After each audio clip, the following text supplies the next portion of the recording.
हे प्रभु, आज तो बड़ी गर्मी है। कमरे से बाहर निकलो नहीं कि ऐसा लगता है किसी ने भट्टी में फेंक दिया है। अरे कहाँ गई थी तुम? मैं कब से तुम्हें ढूंढ रहा था, चाय के लिए परेशान हूँ। मुझे नहाए 1 घंटा हो गया, अभी तक चाय नहीं मिली। अरे मैं नहाने गई थी, बाथरूम से निकली और वापस पसीने से भीग गई। ऐसा लगता ही नहीं कि मैं नहा कर आ रही हूँ। और आप चाहते हैं मैं वापस तुरंत किचन में भाग कर जाऊँ चाय बनाने? नहीं नहीं नहीं, अभी नहीं जाने वाली। थोड़ी देर ठहरिए, हवा लेने दीजिए एसी की। हाँ, अच्छा बाबा ठीक है, थोड़ी देर बाद जाना। और देखो शायद बहू ने चाय बनाई हो। कोमल तो सुबह ही आ जाती है रसोई में। हाँ देखती हूँ। अरे रुक जाइए, जरा तो सब्र करिए। आपको कौन सा ऑफिस जाना है? रिटायर तो हो गया, पर अभी तक मैं रिटायर नहीं हुई। जाने कब इन घर के कामों से रिटायरमेंट मिलेगा। अरे यार, 1 कप चाय बनाने के लिए कह रहा हूँ, बाकी सारा काम तो तुम बहू से करवाती हो। तुम मेरा कौन सा काम करती हो? बातें तो ऐसे कर रही हो जैसे पूरे दिन मेरे लिए ही किचन में रहती हो। आपसे मेरा बैठना देखा नहीं जाता क्या है? 10 मिनट चैन से बैठ नहीं सकती? जब से रिटायर हुए मुझे परेशान कर रखा है। अरे तो तुम भी रिटायरमेंट ले लो ना, चली जाओ मायके या कहीं और। अजय ने फुसफुसा कर कहा। मायके? ना बाबा ना, वहाँ नहीं जाने वाली। वहाँ एसी नहीं है, मेरा काम नहीं है। मैं तो सिर्फ एसी वाले कमरे में ही रहूंगी। मेरा बस चले ना तो मैं दिन भर यहीं बैठी रहूं। अरे रहो यार, मुझे बस 1 कप चाय दे दो, बड़ी चाय की तलब हो रही है। जरा देखो ना, कोमल ने चाय बनाई होगी। अभी दोनों बात कर रहे थे कि इतनी देर में कोमल चाय का कप लेकर आ गई। मम्मी जी, पापा जी, नहा लिए आप लोग? ये लीजिए चाय पीजिए गर्मा गर्म। यहाँ चाय पीने में अच्छा भी लगेगा, बाकी सभी कमरों में तो बहुत गर्मी है। आहा, आ गई मेरी बहू रानी। 100 साल जियो। मैं चाय का ही इंतजार कर रहा था। आओ तुम भी पियो चाय हमारे साथ। पापा जी, मैं अभी नहीं आऊंगी। अभी तो मुझे नाश्ता बनाने की तैयारी भी करनी है। वो रश्मि और प्रणीत भैया को जाना है ना, उनका टिफिन पैक कर दो। और पलक तो थोड़ी देर में जाएगी, ये ड्रॉप कर देंगे पलक को। हाँ, और नहीं तो क्या कर देगा ड्रॉप। आखिर ऑफिस जाते समय रास्ते में तो उसका कॉलेज है, क्या जरूरत है अलग से टैक्सी में जाने की। हाँ, आप लोग चाय पीजिए, तब तक मैं काम निपटा कर आती हूँ। अजी सुनती हो, हमने जरूर कोई अच्छे कर्म किए थे जो हमें कोमल जैसी बहू मिली। इतनी गर्मी में बेचारी किचन में दिन रात लगी रहती है और हमारे लिए पकवान पर पकवान बनाती है। थोड़ा तुम भी उसकी हेल्प कर दिया करो ना। आप ना बहू से ज्यादा हमदर्दी मत दिखाइए। मेरी तो कभी इतनी चिंता नहीं की आपने कि मैं इतनी गर्मी में कितने दिन तक आपके परिवार को बनाकर खिलाती रही। आपने तब तो कभी सोचा नहीं सविता मेरे माँ बाप भाई बहन को इतना खिलाती पिलाती है, बेचारी गर्मी में किचन में सड़ती है। तब तो एसी भी नहीं था। आज बड़ी बहू की चिंता हो रही है आपको। अरे भाग्यवान, मैं सिर्फ इतना कह रहा हूँ कि थोड़ी हेल्प कर दिया करो। वो भी तो किसी की लड़की है। कुछ नहीं तो सब्जियां ही काट दो एसी में बैठकर। बाकी मैं तुम्हें किचन में जाने के लिए नहीं कह रहा हूँ। आखिर किचन से तो तुमने रिटायरमेंट ले ही लिया। अरे खुद ना करो तो अपनी बेटियों को कह दिया करो कि कभी खुद से अपने लिए कुछ बना लिया करे। कल को वो ससुराल जाएंगी तो उन्हें भी तो दिक्कत होगी। तो मेरी बेटियां कहाँ बैठकर ससुराल में खाएंगी? वो नौकरी करती है तो उन्हें नौकरी के हिसाब से निकल जाना होगा। जिसे दिन भर घर में रहना होगा उसे तो काम करना ही होगा ना। और फिर कोमल कौन सा पूरा दिन किचन में घुसी रहती है? 1-2 घंटे काम करती है, फिर उसके बाद तो आराम ही करती है। उसको कौन सा बाहर की धूप गर्मी धूल झेलनी है। आप ना अपना काम करिए। चाय ठंडी हो रही है, चाय पीजिए, मुझे लेक्चर मत दीजिए। शर्मा परिवार में सविता जी के आगे किसी की नहीं चलती थी। बेचारे शर्मा जी पूरे मोहल्ले में पत्नी की गुलामी के लिए प्रसिद्ध थे। अजय शर्मा का नाम ले लो तो लोग जान जाते थे पत्नी भक्त आ रहे हैं। लोग तो यही भी कहा करते थे कि वो सुबह शाम पत्नी चालीसा का पाठ किया करते। बेचारी की बोली नहीं निकलती थी, लेकिन अजय जी सज्जन पुरुष थे। उन्हें अपनी बहू कोमल से बड़ी हमदर्दी थी, पर कोमल आए दिन अपनी बेइज्जती से बड़ी दुखी थी। पति भी उसका साथ कम ही देते थे, माँ की मुट्ठी में थे। कोमल ने कभी माँ और बेटे को अलग करने की कोशिश नहीं की। शायद उसकी यही बात शर्मा जी को और अच्छी लगती थी। जिंदगी आराम से गुजर रही थी, पर इस धूप की जलन ने एक दिन सबकी जिंदगी में जलन डाल दी, जिसका असर कोमल पर भी हुआ। गर्मी से परेशान होते हुए भी उसने दोपहर का लंच निपटाया और अपने कमरे में चली गई। हुआ यूं कि शाम हो गई थी, सबके घर लौटने का वक्त हो चला था। सबसे पहले पलक घर लौटी। हाय, बड़ी गर्मी है आज। भाभी आपका अच्छा है, कम से कम आपको बाहर तो नहीं जाना पड़ता। जिंदगी में नौकरी चाकरी के चक्कर में नहीं पड़ना चाहिए, आप खुद को ही देख लो। भैया कमा कर लाते हैं और आप ऐश से घर बैठ के खाती हैं। बाहर नहीं जाना पड़ता दीदी, लेकिन गर्मी तो घर में भी लगती है। किचन में काम करती हूँ दिन भर, तब जाकर 2 रोटियां खाती हूँ। इसे ऐश करना तो नहीं कहते। हाँ, पर आपको चिलचिलाती धूप से अपना चेहरा कवर तो नहीं करना पड़ता। आपको मेरी तरह स्किन टैन नहीं होता, ये भी तो ऐश करना ही हुआ ना। पलक ने अपने आप को शीशे में देखते हुए दुपट्टा हटाया और आंखों के नीचे काले पड़ चुके निशान को देखते हुए वो अपनी स्किन टैनिंग से बहुत चिंतित हो गई थी। तब तक प्रणीत घर आया। आ गए भैया, आपको भी गर्मी लग रही होगी। आप बैठिए, मैं आप लोगों के लिए ठंडा बना कर लाती हूँ। अरे बैठिए भाभी, थोड़ी देर बाद जाइएगा। वैसे पलक सही कह रही है भाभी, इतनी गर्मी में आप बाहर जाती ना तो झुलस ही जाती। मैं भी अब हाउस वाइफ ही लाऊंगा अपने लिए, कम से कम आपकी तरह चमकेगी तो। ठीक है भैया, मैं ठंडा लेकर आती हूँ। आप लोग बैठिए, गर्मी लग रही है ना आप लोगों को। हाँ भाभी, जल्दी जाइए। और सुनिए, थोड़े खीरे काट के ले आइएगा, मुझे अपनी आंखों पर रखने। कोमल को प्रणीत और पलक की बात चुभ जाती है, पर वो चुपचाप शरबत बनाने चली जाती है।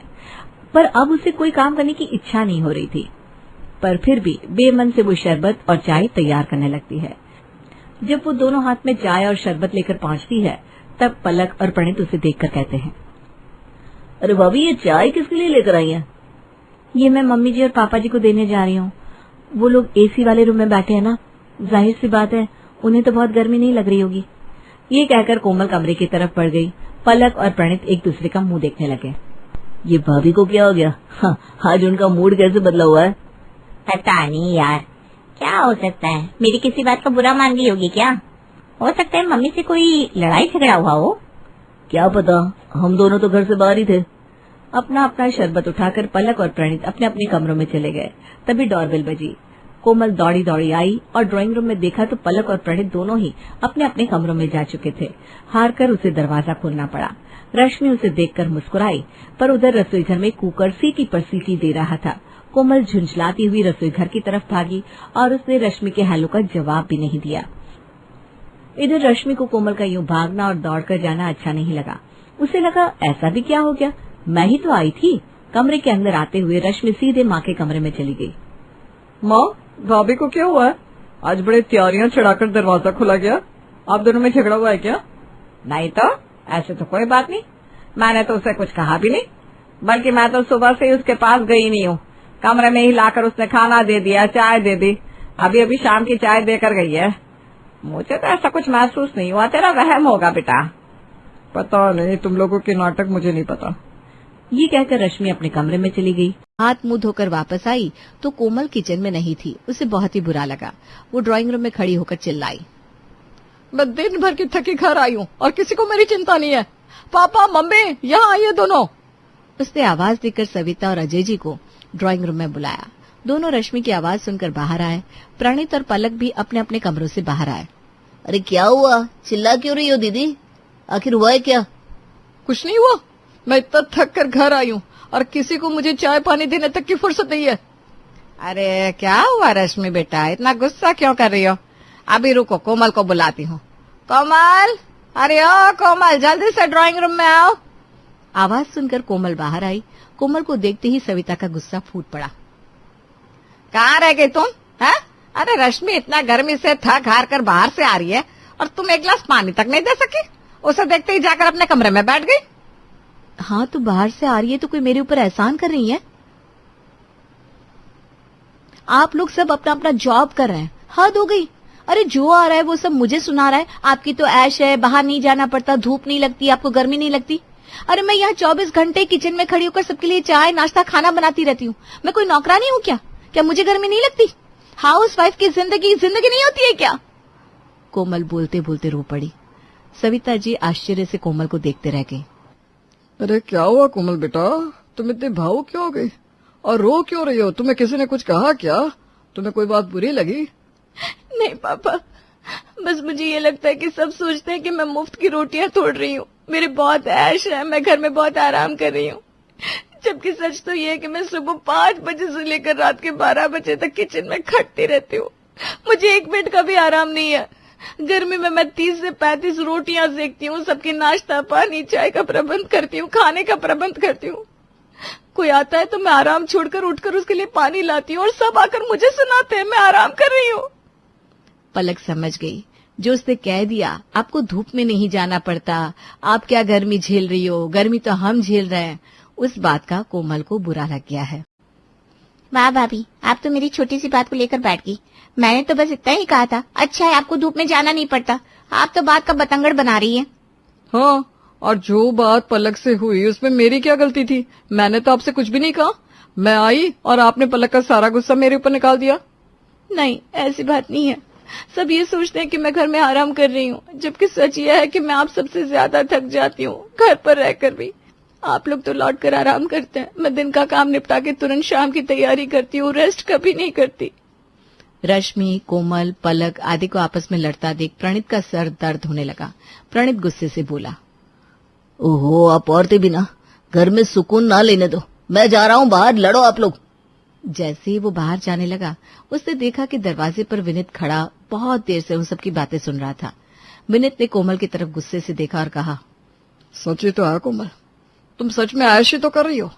हम सब बाहर जा रहे हैं कमाने के लिए, मेहनत कर रहे हैं, पसीना बहा रहा है, तब तुम सबको बनाकर खिला पा रही हो। पैसे होंगे तब तो खर्च होंगे ना, जब पैसे ही नहीं होंगे तो आएगा क्या, पकेगा क्या? तुम हाउस वाइफ हो, हाउस वाइफ बनकर रहो, समझ में आया? यहाँ किसी पर रौब झाड़ने की कोशिश मत करो। कोमल ने विनीत की आवाज सुनी, चौंक कर पीछे पलट कर देखा। उसे उम्मीद नहीं थी कि विनीत आ गया होगा। वो थोड़ी लज्जित सी हो गई और भागकर अपने कमरे में चली गई। रश्मि, तुम परेशान ना हो, मैं उसे समझा दूंगा। जाओ चाय वाय बनाओ, मैं अभी बाहर से थक के आया हूँ। तो क्या मैं घर पर बैठकर आराम कर रही थी? मैं अभी तुरंत आ रही हूँ भैया। अपनी बीवी को बुलाओ, नाश्ता बनाए वो। मैं नहीं करने वाली कुछ, थक गई हूँ मैं। अरे तुम दोनों पागल हो गए हो क्या? इतनी लड़ाई करोगे इस गर्मी में? मुझसे किचन में खाना बनवाओगे? जाओ जाकर बनाओ उसे। और विनीत, तुम्हें क्या जरूरत थी ये सब बोलने की? थोड़ा सा कंट्रोल रखना चाहिए ना। कोमल परेशान थी, उसे किसी बात का बुरा लग गया होगा। तुम तो उसके पति थे, उसका साथ देना चाहिए था। जाओ जाकर मनाओ उसे। ठीक है, मैं जाता हूँ। क्या मम्मी, आप इतना डरती हैं भाभी से? भाभी ना हुई कोई महारानी हो गई। अरे घर पर आराम ही तो करती है, क्या गलत कहा मैंने? अरे बेटा, तू समझती नहीं है, इस गर्मी में ड्राइंग रूम में बैठना मुश्किल है, और तू सोच रही है कि कोमल को नाराज करके मैं किचन में जाकर खाना बनाऊं? अरे सोच, तेरी भाभी नाराज हो गई तो कितना काम करना पड़ेगा हमें। अरे बेवकूफ, उसे मनाने में ही हम सबकी भलाई है। अगर विनीत से नहीं मानेगी तो मैं खुद जाकर उसे मनाऊंगी। कितनी चालाक हो तुम मम्मी। चालाक क्यों? आखिर बात तो सही है, वो काम भी तो बहुत करती है। आज सुबह ही तेरे पापा कह रहे थे थोड़ी हेल्प कर दिया करो कोमल की, वो भी किसी की लड़की है, अपनी बेटियों से भी कोई काम करवाया करो, वरना शादी के बाद ससुराल जाकर उन्हें भी तो समस्या होगी। इससे बेहतर है कि आज तेरी भाभी नाराज है तो तुम दोनों बहनें मिलकर आज का खाना बनाओगी। चलो फिलहाल नाश्ता बनाओ और जाकर भैया भाभी को कमरे में देकर आओ। चलो। कोमल की इस नाराजगी और सविता के पल्ला झाड़ लेने से दोनों बहनें परेशान हो गई। अब तो रश्मि और पलक का काम करके पसीना पोंछते पोंछते बुरा हाल था। दोनों परेशान थी कि किस घड़ी में उन्होंने कोमल को उठपटांग बोल दिया, और पलक उस घड़ी को कोसने लगी जब वो कॉलेज से आने के बाद तुरंत फरमाइश करने लगी थी, भाभी मुझे तुरंत ठंडा पिलाइए। अरे भी आपकी तो ऐश है, आप तो घर में बैठी हैं, आपको धूप में नहीं जाना पड़ता। हाय रे पलक, तेरी काली जबान के चक्कर में आज कितना काम करना पड़ रहा है। सोच कर आई थी घर जाके आराम से एसी में सोऊंगी, और यहाँ किचन में खड़ी रोटियां सेक रही हूँ। दीदी तो सही कह रही है, मुझे भाभी से ऐसी बातें नहीं करनी चाहिए थी। उससे भी आराम करने का मौका मिल गया और हम यहाँ गर्मी में सड़ रहे हैं। इधर कमरे में कोमल विनीत से नाराज होकर मुंह फेर कर लेटी थी। विनीत अपना बैग रखकर बिना कपड़े बदले कोमल के पास बैठ गया और बोला, नाराज हो गई क्या? अब मुझे क्या पता क्या बात हुई है। कोई बात खराब लगी थी तो तुम्हें मुझसे कहना चाहिए था ना। कोमल ने कोई जवाब नहीं दिया। अरे बोलो ना कोमल, आखिर हुआ क्या है? इतनी बड़ी बात तो नहीं हुई आज कोई। आपको क्या पता क्या बात हुई थी? जब आप जानते नहीं हो तो आपने बिना जाने मेरी गलती कैसे निकाल दी? एक बात तो बताइए, आपने मुझसे शादी क्यों की थी? घर के काम करवाने के लिए? ऐसा क्यों कह रही हो कोमल? तो फिर क्या, मुझे एसी के हवा लेने का अधिकार नहीं है क्या? क्या मुझे आराम करने का हक नहीं है? क्या मैं यहाँ नौकरानी बन के आई हूँ? सबके लिए 24 घंटे काम करने के लिए आई हूँ? क्या मेरी कोई हैसियत नहीं है? ये कहते कहते कोमल रो पड़ी। विनीत दोनों हाथों से उसका चेहरा पकड़कर कहता है, ऐसी कोई बात नहीं है, तुम इस घर की महारानी हो, नौकरानी नहीं। हाँ, ये बात सच है कि हम समझ नहीं पाए कि तुम एक हाउस वाइफ हो, और हाउस वाइफ को भी गर्मी लगती है। मैं आज ही मम्मी से कहकर सबकी ड्यूटी काम में लगाऊंगा, और हाँ, किचन में कहकर एक एसी भी लगवा देता हूँ। मेरी बीवी को गर्मी नहीं लगनी चाहिए। अच्छा, मतलब काम मुझे ही करना पड़ेगा? अरे नहीं बाबा, ऐसी कोई बात नहीं है। मैं बात करता हूँ ना, दोनों बहनों को थोड़ा थोड़ा काम दे दिया जाए। क्या मेरी बीवी यहाँ अकेले सब काम करने आई है? तभी दरवाजे पर खटखट की आवाज होती है। बहू कहाँ है तू? ओ मेरी प्यारी कोमल, क्यों नाराज हो गई बेटा? ये सविता की आवाज थी। विनीत ने जल्दी से हाथों को पीछे हटाया। कोमल उठकर बैठ गई। माँ अंदर आ जाइए। क्यों नाराज हो गई थी? तुम मुझे बताती ना कि पलक और रश्मि की तो आदत है फालतू की बकबक करने की। मेरी प्यारी बच्ची, तुम मुझसे नाराज मत हो। मम्मी मुझे पता नहीं था, गलती मेरी भी है। मैंने बिना किसी की बात सुने इस पर गुस्सा निकाल दिया। मुझे पहले मेरी बीवी का पक्ष भी सुनना चाहिए था। दरअसल ना मैं बहुत थका हुआ आया था और गर्मी के कारण परेशान भी था। आते ही घर में लड़ाई झगड़े का सीन देख रहा था तो मुझे लगा शायद गलती कोमल की होगी, पर मैं गलत था। कोमल अपनी जगह बिल्कुल सही है। अब आपको भी ना हेल्प करनी होगी कोमल की। शाम को रश्मि और पलक को भी इसके साथ हेल्प करवानी पड़ेगी। अकेले कोई कितना काम करेगा? अरे भाई, क्या मैं अंदर आ जाऊं? अब आइए ना पापा, अंदर आ जाइए। कोमल बेटा, ठीक हो ना? जी पापा जी, मैं ठीक हूँ। आप लोग मेरे लिए इतना परेशान क्यों हैं? अरे भाई, तुम हमारे घर की एकमात्र अन्नपूर्णा हो। मुझे एक कप चाय से लेकर रात का दूध का ग्लास तक तुम पकड़ाती हो, तो मैं तुम्हारी चिंता नहीं करूंगा तो क्या इन सब की करूंगा? इन सबको तो मुझसे ज्यादा इसी से प्रेम है। निकम्मे है सबके सब। तो क्या ठंडी हवा आप देते हैं जो आपकी परवाह करूं? भाई मुझे तो बड़ी गर्मी लगती है। मुझे तो किचन से दूर ही रखो, मैं रिटायर हो चुकी हूँ। हाँ भाई, मैं किचन का काम नहीं करूंगी। नहीं मम्मी जी, आप किचन का काम मत करिए। आप लोगों का इतना कहना ही बहुत है कि मैं आप सबकी अन्नपूर्णा हूँ, पर हूँ तो मैं हाउस वाइफ ही। सही बात है, सब कमाने जाते हैं और मैं घर पर फालतू ही तो हूँ। ऐसी कोई बात नहीं है कोमल, माफ कर दो मुझे ऐसा नहीं कहना चाहिए था। आखिर हाउस वाइफ को भी गर्मी लगती है। ये लो, मैंने कान पकड़ लिया, अब तो माफ कर दो कोमल। विनीत की यह हरकत देखकर कोमल मुस्कुरा पड़ी और कोमल को मुस्कुराता हुआ देखकर सभी खुश हो गए। बाहर खड़ी पलक और रश्मि पसीने से भीगी हुई थी। अब उन्हें भी एहसास हो चुका था कि वर्किंग हो या हाउसवाइफ, गर्मी सबको लगती है। करिश्मा, रेशमा और मनीषा 3 बहनें हैं। उनका एक भाई भी है, मयंक। मयंक अपनी बहनों को बहुत प्यार करता है, लेकिन मयंक की पत्नी सविता इस मामले में मयंक से बिल्कुल ही अलग है। वो अपनी ननदों का जितना बुरा कर सकती है उतना बुरा करती ही रहती है और अपनी ननदों पर हुक्म भी चलाती है। करिश्मा, तुमने अभी तक नाश्ता नहीं बनाया? तुम्हारे भैया को ऑफिस जाने में देर हो रही है। हाँ भाभी, बस अभी बनाती हूँ। करिश्मा, तुम ये ढीलापन छोड़ दो। कल को पराये घर जाना है। वहाँ अगर तुम इस तरह से काम करोगी तो लोग क्या कहेंगे कि माँ ने और भाभी ने कुछ सिखाया नहीं। और तुम्हारी दोनों बहनें कहाँ हैं? रेशमा मार्केट गई है और मनीषा सो रही है। क्या? सुबह के 8 बज रहे हैं और ये महारानी अभी भी सो रही है? ये कहते हुए सविता अपनी सास दुर्गा देवी के पास जाती है। माँ जी, देख रही हो अपनी बेटियों के तौर तरीके? क्या हुआ बहू, सुबह सुबह क्या कर दिया मेरी बेटियों ने? अरे एक तो अभी अभी उठकर किचन में गई है, दूसरी सुबह सुबह बाहर चली गई और तीसरी अभी तक सो रही है। क्या करूं मैं इन तीनों का? मैं तो परेशान हो गई हूँ। जा जाकर उठा उसे और रेशमा से मैं बात करती हूँ। सविता सीधा मनीषा के कमरे में जाती है और उससे कहती है, महारानी जल्दी उठो, सूरज सर पर आ गया है। भाभी थोड़ी देर और सोने दो ना, मैं रात को लेट सोई थी। वो क्या ना, यूनिट टेस्ट चल रहे हैं।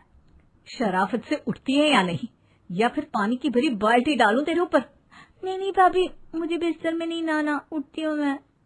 मनीषा जल्दी से उठकर बाथरूम में चली जाती है। सभी आराम से बैठकर नाश्ता कर रहे होते कि तभी रेशमा बाजार से हाथ में सामान लिए आ जाती है। रेशमा को देखते ही सविता उस पर बरस पड़ती है। लो, आ गई महारानी। ऐसा भी क्या सामान लाना था जो सुबह आंख मलते ही बाजार की तरफ रवाना हो गई? भाभी, कल आप ही तो चीख रही थी कि घर का सारा सामान मुझे ही लाना पड़ता है, घर में किसी को भी किसी काम से कोई लेना देना नहीं है। अब मैं बाजार जाकर सामान ले आई तो आपको इस बात से भी तकलीफ हो रही है? देख रही हो माँ जी, अपनी बेटी की जुबान कैंची से भी तेज चलती है। और मयंक, आप तो कुछ कहेंगे नहीं अपनी लाडली बहन को? रेशमा, अपनी भाभी से ऐसे बात नहीं करते।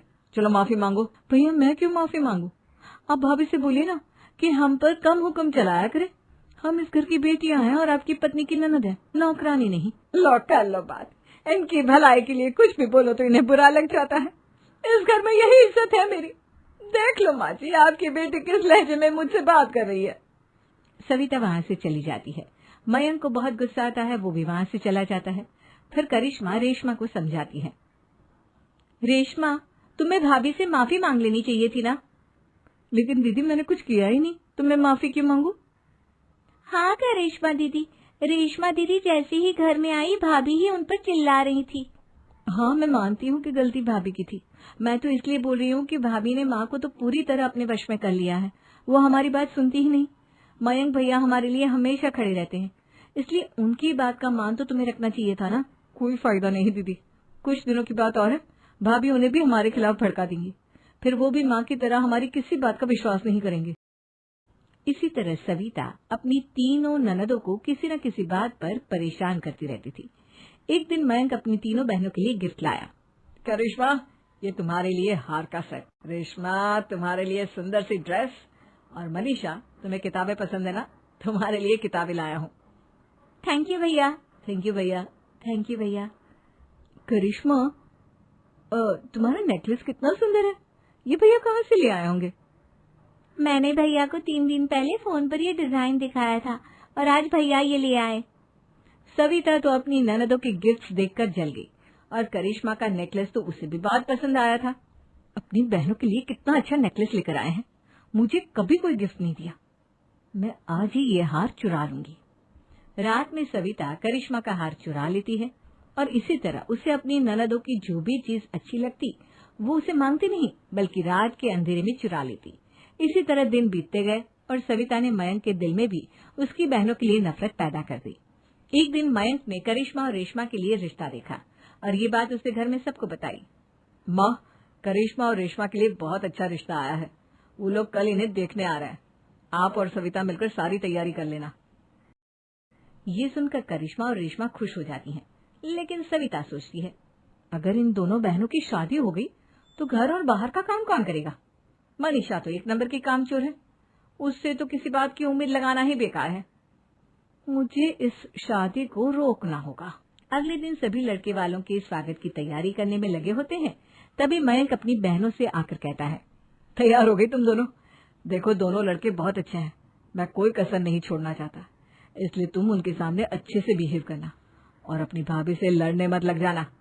करिश्मा, तुम वो नेकलेस पहन लो ना जो मैं तुम्हारे लिए लाया था। भैया, मैं बहुत देर से वो नेकलेस ढूंढ रही हूँ, लेकिन मुझे मिल ही नहीं रहा। क्या तुमने नेकलेस खो दिया? तुम्हें पता भी है वो कितना महंगा था, तुम कोई काम ढंग से नहीं कर सकती। मयंक गुस्से में वहां से चला जाता है। थोड़ी देर बाद लड़के वाले भी आ जाते हैं। वो दोनों बहनों को पसंद कर लेते हैं और रिश्ता पक्का हो जाता है। लेकिन सविता के दिमाग में तो कुछ और ही खिचड़ी पक रही थी।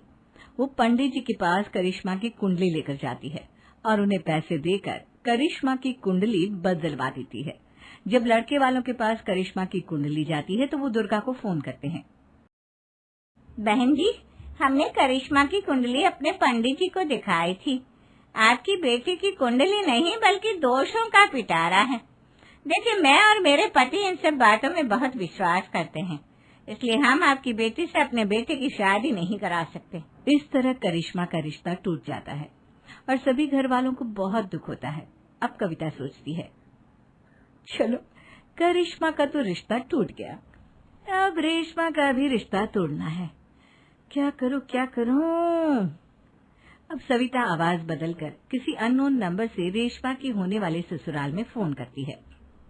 हेलो, मैं कौन हूँ कौन नहीं ये आपके लिए जानना जरूरी नहीं, बस इतना सुन लो कि रेशमा का 2 साल से किसी के साथ अफेयर चल रहा है। बस रेशमा का रिश्ता तोड़वाने के लिए सविता का इतना कहना काफी था। अब रेशमा का भी रिश्ता टूट गया। मयंक और दुर्गा देवी ने रेशमा को खूब खरी खोटी सुनाई और उससे बार बार उस लड़के के बारे में पूछने लगे। आप दोनों मुझे क्यों परेशान कर रहे हो? अरे कोई लड़का होगा मेरी लाइफ में तो मैं बताऊंगी ना, जब कोई है ही नहीं तो कहाँ से लाऊं मैं कोई लड़का? तो तेरे होने वाले ससुराल वालों को फोन किसने किया था? माँ, मैं नहीं जानती किसने फोन किया था, मैं सच कह रही हूँ। मैं तो पहले ही कह रही थी इसकी लगाम खींच कर रखो, लेकिन मेरी सुनता ही कौन है। आप चुप रहिए भाभी, ये सब आपका ही किया धरा है।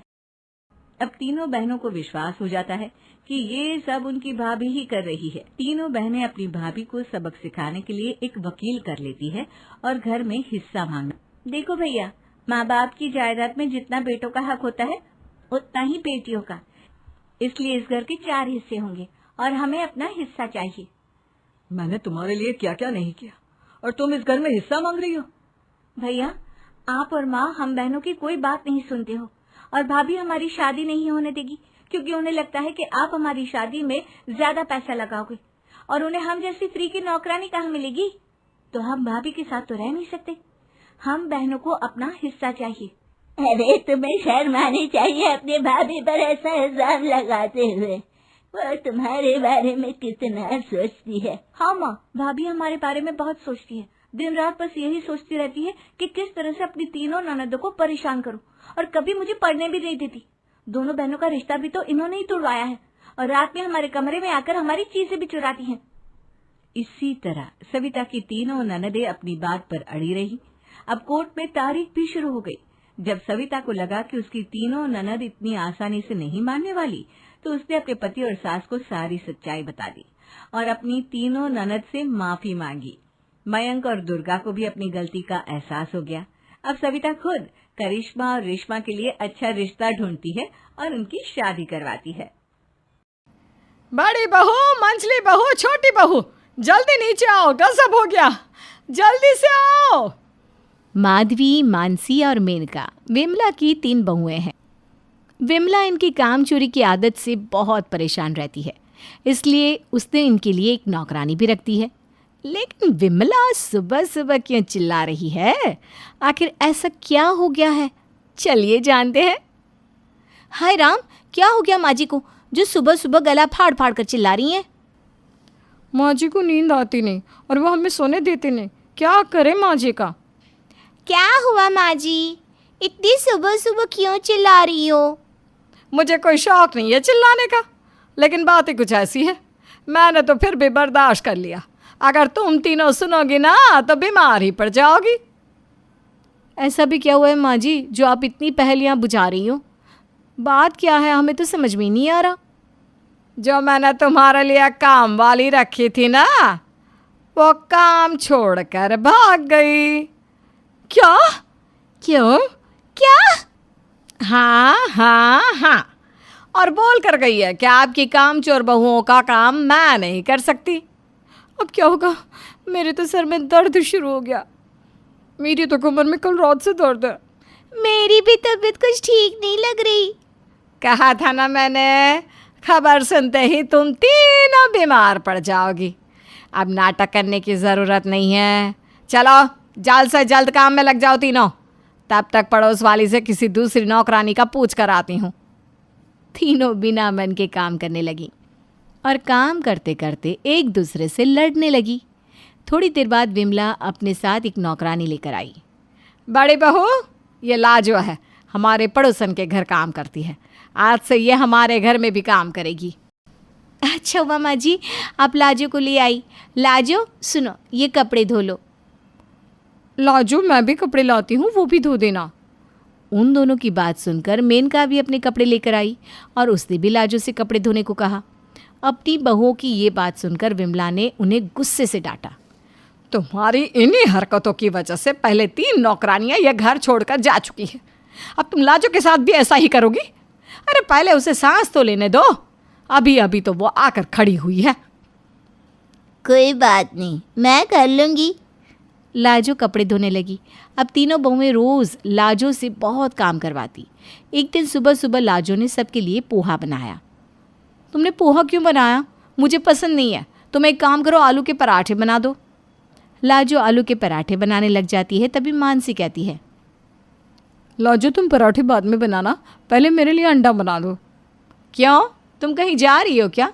दिन भर घर में ही तो पड़ी रहती हो। लाजो पहले पराठे बनाओ। दीदी आप कौन सी फसल उगाने जाओगी? आप भी तो दिन रात बस लेटी रहती हो। लाजो पहले अंडे। वो दोनों लड़ी रही होती हैं कि तभी वहाँ मेनका आ जाती है। लाजो तुम इन्हें एक दूसरे का सर फोड़ने दो, तुम मेरे लिए बनाना शेक बना दो पहले। तुम ना ज्यादा मत बोलो मेनका, नहीं तो मैं तुम्हारा ही सर फोड़ दूंगी। अब इस तरह सुबह सुबह तीनों बहुओं में लड़ाई शुरू हो गई। उनकी लड़ाई की आवाज़ सुनकर विमला वहां पहुंच गई। अरे तुम तीनों किस बात पर लड़ रही हो? अब लाजो तुम बताओ क्या बात है? लाजो सारी बात विमला को बताती है। लाजो ने पोहा बनाया है तो तुम तीनों को चुपचाप पोहा खाना होगा। अगर किसी को नहीं खाना तो वो अपने लिए खुद ही नाश्ता बना सकती है। तीनों बहुओं को अपने लिए खुद नाश्ता बनाना मतलब पहाड़ की चोटी पर चढ़ने जैसा है। इसलिए तीनों बहुएं चुपचाप पोहा खा लेती है। इसी तरह लाजो दोपहर का खाना बना रही होती है कि तभी माधवी उससे कहती है, लाजो एक कप चाय बनाना। लाजो खाना छोड़कर चाय बनाने लगती है। तभी मेनका उसे आवाज देती है, लाजो जरा जल्दी से छत पर आओ। लाजो चाय छोड़कर छत पर जाती है तो मेनका उससे कहती है, लाजो तुम कोई काम ढंग से नहीं करती हो। देखो छत कितनी गंदी पड़ी है। चलो अब जल्दी से यहाँ झाड़ू लगाओ। लेकिन किचन में। अरे छोड़ो किचन को, तुम झाड़ू लगाओ। लाजो छत पर झाड़ू लगा रही होती है तभी उसे मानसी आवाज देती है, लाजो लाजो मेरे कमरे में आओ जल्दी से। अब लाजो मानसी के कमरे में जाती है। लाजो देखो तो मेरे कमरे के पर्दे कितने पुराने हो गए हैं। उतार दो इन्हें और नए पर्दे लगा दो ये, और इन्हें धो भी देना। लेकिन छत पर। अरे छोड़ो ना छत को, तुम बिना दिन भर कबूतर की तरह छत पर बैठी रहती हो। चलो जल्दी जल्दी हाथ चलाओ, फिर तुम्हें ये पुराने पर्दे धोकर भी तो रखने हैं ना। अब लाजो मानसी के पर्दे उतारने में लग जाती है। इतने में पूरे घर में बदबू आने लगती है। तभी विमला कहती है, अरे ये पूरा घर में बदबू क्यों आ रही है? घर को आग लगाने का इरादा कर लिया है क्या? अरे राम, मैं तो किचन में खाना बना रही थी और माधवी भाभी के लिए चाय बना रही थी। लगता है खाना जल गया, उसी की बदबू है। घर की सभी औरतें दौड़ते हुए किचन में पहुंची तो उन्होंने देखा कि पूरे किचन में धुआं धुआं है। गैस पर जो खाना पक रहा था वो जल चुका है। विमला ने जल्दी से गैस को बंद किया और लाजो से कहने लगी, ये क्या है लाजो? खाना बनाते समय कहीं भी चली जाती हो तुम? तुम्हें नहीं पता कि खाना बनाते समय गैस चूल्हा खुला छोड़कर नहीं जाते? कोई बड़ी दुर्घटना भी हो सकती है। मैं तो खाना ही बना रही थी पर। लाजो विमला से कुछ बोल पाती उससे पहले ही तीनों बहुओं ने अपना अपना राग अलापना शुरू कर दिया। लाजो तुम कोई भी काम ढंग से नहीं कर पाती हो। मैंने तुम्हें चाय के लिए बुला था, तुमने घर में आग लगा दी लेकिन चाय नहीं दी। लाजो तुमसे किसने कहा था कि तुम इस तरह से चूल्हा खुला छोड़कर जाओ? ऊपर वाले ने दिमाग दिया है ना, थोड़ा उसका इस्तेमाल भी कर लिया करो। लाजो तुम तो बस बातें बनाने के मतलब की हो। अगर माँ जी सही वक्त पर नहीं आती तो आज न जाने क्या हो जाता। लाजो तीनों बहुओं की कड़वी बातें सुनती रही, लेकिन जब उससे रहा नहीं गया तो तीनों बहुओं को चुप कराते हुए बोली, चुप हो जाओ आप तीनों। ये खाना मेरी वजह से नहीं, आप तीनों की वजह से जला है। हर समय लाजो लाजो चिल्लाती रहती हो। अरे थोड़ा सा काम तो खुद भी कर लिया करो। अगर अपने हाथ पैरों का इस्तेमाल नहीं करोगी तो इनमें ना जंग लग जाएगी, जंग। मुझे माफ कर दो, मुझे नहीं करना यहाँ काम। मेरा हिसाब करो अभी के अभी। उसके बाद लाजो आराम से विमला को सारी बातें बताती है। विमला मन में सोचती है, आखिर जिस बात का डर था वही हुआ। लाजो भी अब इस घर से भागने वाली है। ये मेरी तीनों नालायक बहुएं खुद काम करती नहीं। मैं जितनी भी नौकरानियों को लाती हूँ उन्हें भी भगा देती है और फिर खुद आपस में लड़ती रहती है। ये सोचकर विमला लाजो से कहती है, लाजो तुम जाओ, अभी कल हिसाब के लिए आ जाना। अगले दिन जब लाजो हिसाब के लिए आती है तो उसके साथ 2 और नौकरानियों को लाती है। उन्हें देखकर माधवी पूछती है, अरे लाजो ये दोनों कौन है तुम्हारे साथ? मेरे पड़ोस में रहती है। इसका नाम मीना है और इसका नाम साधना है। लाजो तुम तो इस घर का काम छोड़कर जा रही हो ना? इन दोनों में से किसी को यहाँ काम पर लगा दो। लेकिन ये दोनों यहाँ काम करने आई हैं और साथ में मैं भी। अरे लाजो तुम तीनों यहाँ काम करोगी, मगर कैसे? तभी विमला आकर कहती है, लाजो सही कह रही है। मैंने ही साधना और मीना को यहाँ बुलवाया है। अब तीनों ही यहाँ काम करेंगी। तुम तीनों में ना तो आपस में बनती है और ना ही तुम किसी नौकरानी को यहाँ टिकने देती हो। इसलिए तुम तीनों बहुओं के लिए 3-3 नौकरानियां लानी पड़ी। मैं तो लाजो से ही अपना काम करवाऊंगी। लाजो के हाथ की चाय ना मुझे बहुत पसंद है। अब तीनों बहुओं ने अपने अपने लिए एक नौकरानी चुन ली और इस तरह घर में लड़ाई कम होने लगी। लड़ाई कम तो ज़रूर होने लगी, मगर लड़ना बंद नहीं हुआ। बहू बेटे के 36 गुण। इंद्राणी, तुम मानो या ना मानो, लेकिन सही मायनों में हमारे पड़ोसी शाह परिवार की रचना ही हमारे अद्वैत के लिए बेस्ट है। एकदम राधा कृष्ण की जोड़ी लगेगी उनकी। दोनों के कितने सारे गुण भी तो मिलते हैं। वो दोनों बचपन के दोस्त जो ठहरे हैं। नहीं नहीं, मैं उस मनहूस परिवार की बेटी रचना से अपने बेटे का ब्याह नहीं रचाऊंगी। अरे वो शाह परिवार एक नंबर का पनौती परिवार है। आए दिन बस कोई ना कोई बीमार ही रहता है। कितने झगड़े, कितनी लड़ाइयाँ होती हैं उस परिवार में। नहीं नहीं, मैं तो अपने बेटे की शादी उसी लड़की से कराऊंगी जिसके गुण मेरे बेटे के 36 गुणों से मिलते हो। दोनों के 36 गुण मिलेंगे तो ही शादी होगी। यहाँ माँ, आप पिछले 3 महीनों से मेरे लिए 36 गुणों वाली लड़की ढूंढ रही हो, लेकिन अब तक आपको नहीं मिली। मैंने कहा ना आपको, ये सब अंधश्रद्धा वाली बातें हैं। माँ, अगर आप ऐसा ही करती रही ना तो देखना मेरी शादी सीधा बुढ़ापे में ही होगी, या फिर इस जन्म में तो होगी ही नहीं। इंद्राणी अपने बेटे अद्वैत के लिए उसके 36 गुण से मेल खाने वाली 36 गुण वाली बहू ढूंढ रही होती है।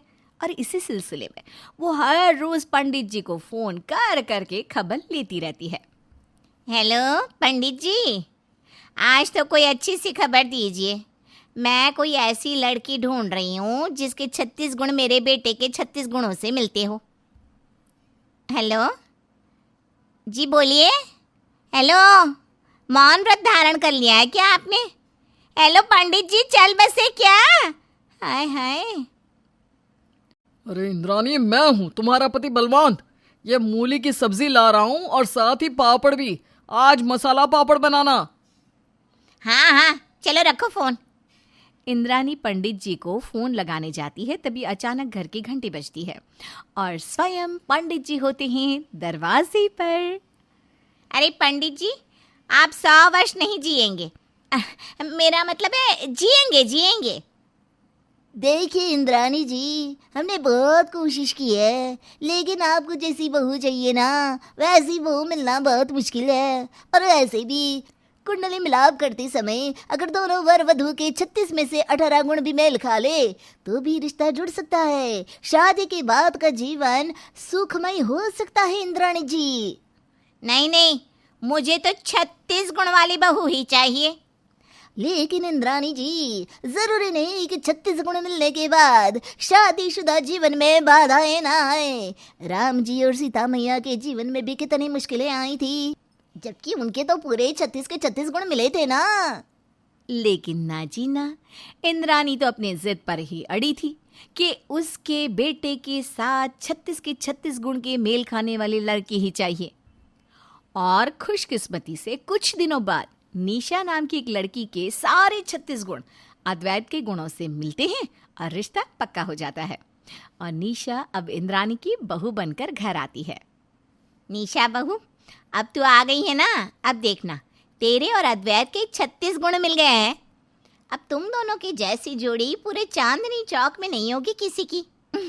आओ, मिड से नजर उतारती हूँ तुम्हारी। माँ, ये सारी क्या फॉर्मेलिटीज होती है आपकी हर बार की? आपको पता है इस धुएं से कितना एयर पोल्यूशन होता है? और निशा को धुएं की एलर्जी है। मंडप में देखा था ना आपने। अद्वैत, लेट इट बी ना, रस्म रस्म होती है, इसलिए जिप योर माउथ और चुपचाप खड़े रहो, मुंह में दही जमा के। देखा मेरी बहू कितनी गुणवान है। इंद्राणी निशा और अद्वैत की नजर उतारती है और मिर्च को जलती हुई धूपदानी में डाल देती है। थू थू थू थू, नजर ना लगे मेरे राधा कृष्ण की किसी को भी। शादी के पहले कुछ दिन निशा एकदम सुशील सर्वगुण संपन्न बहू की तरह रहती है, लेकिन जैसे ही अद्वैत की तनख्वाह आती है वैसे ही निशा अद्वैत से कहती है, अद्वैत, मेरे प्यारे पतिदेव, चलो अब जब तुम्हारी सैलरी आ गई है तो हम एक नई लग्जूरियस ब्रांडेड कार खरीदते हैं मेरे लिए, और मुझे वो डायमंड नेकलेस सेट भी दिलवा दो, और हम दोनों की फ्लाइट्स की टिकट बुक करवा दो। हम स्विट्जरलैंड जा रहे हैं, और हाँ, प्रॉपर्टी पेपर वर्क्स भी शुरू करवा दो। 50 नहीं, पूरे 100% चाहिए मुझे मेरे नाम पर। अरे बस बस बस निशा, जरा ख्वाहिशों से भरी ट्रक पर ब्रेक लगाओ, कहीं कोई एक्सीडेंट ना हो जाए। अरे तुम्हारा दिमाग तो ठिकाने पर है ना? तुम्हें अंदाजा भी है कि तुम किन किन चीजों की मांग कर रही हो? ये जो मैंने अभी अभी सैलरी रखी है ना अलमारी में, वो यूं आई है और यूं ही जाएगी भी।